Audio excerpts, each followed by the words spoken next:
জল সংরক্ষণের উপর গুরুত্ব আরোপ করে এনএসএস এর উদ্যোগে কর্মসূচি সংগঠিত হলো। কর্মসূচিটি সংগঠিত হয়েছে সাব্রুম কলেজে। সাব্রুম মাইকেল মধুসূদন দত্ত কলেজের এনএসএস ইউনিটের উদ্যোগে জল সংরক্ষণ বিষয়ক এক সচেতনতামূলক কর্মসূচির আয়োজন করা হয়। এই কর্মসূচিতে বিভিন্ন স্তরের প্রতিনিধিরা উপস্থিত থেকে তাদের বক্তব্য উপস্থাপন করার পাশাপাশি ছাত্রছাত্রী সহ সকলের আলোচনায় কিভাবে জল সংরক্ষণ করা যায়, কিভাবে বিকল্প নীতি সেখানে নেওয়া যায়, জল সংরক্ষণ বা কেন প্রয়োজন, সব বিষয় নিয়ে আলোচনা হয়েছে।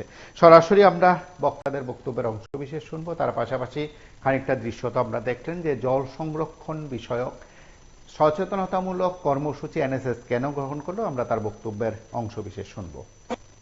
মধ্যে আবার চলে গেছে উত্তর মেরু, দক্ষিণ মেরু, হিমালয়, এগুলোতে যে বরফ আছে বা গ্লেসিয়ার আছে, এগুলোতে জমে আছে। সুতরাং আমরা এগুলো ইউজ করতে পারবো। আমরা কতটুকু ইউজ করছি? মাত্র 1.2%, 1.2% জল আমরা ব্যবহার করছি, সারা পৃথিবীর লোক ব্যবহার করছে। এখন কি হচ্ছে, দিন দিন কি হচ্ছে, মরুভূমি বেড়ে যাচ্ছে, কারণ পরিবেশ দূষণ হচ্ছে।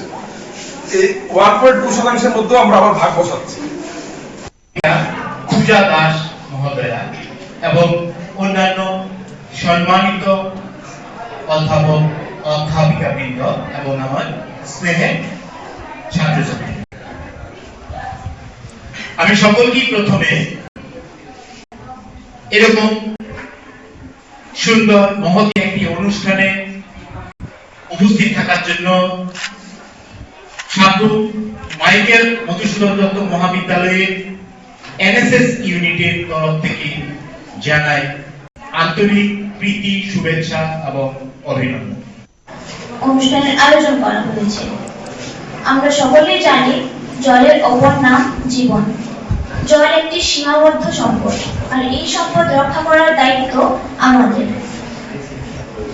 আমাদের দেশে দিন দিন যে পরিমাণে জনসংখ্যা বৃদ্ধি হচ্ছে এবং এর পাশাপাশি দ্বিগুণ পরিমাণে জল খরচ হচ্ছে, যার কারণে জলের সংকট দিন দিন অবশ্যম্ভাবী হয়ে পড়েছে।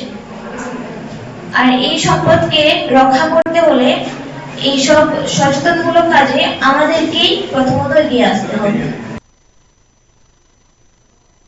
আপনারা শুনলেন সেখানে সাব্রুম কলেজের উদ্যোগে যে আয়োজন, সেই আয়োজনের অংশ বিশেষ আপনারা দেখেছেন। জল সংরক্ষণের উপরে মূলত এনএসএস ইউনিটের উদ্যোগে সাব্রুম মাইকেল মধুসূদন দত্ত কলেজের পড়ুয়া সহ সংশ্লিষ্টদের উপস্থিতিতে এই সময় উপযোগী পদক্ষেপে আলোচনা সভা অনুষ্ঠিত হয়। আপনারা সঙ্গে থাকুন, দেখতে থাকুন PB24। অনেক বিষয় রয়েছে, নজর রাখবেন শুধুমাত্র PB24 এর পর্দায়।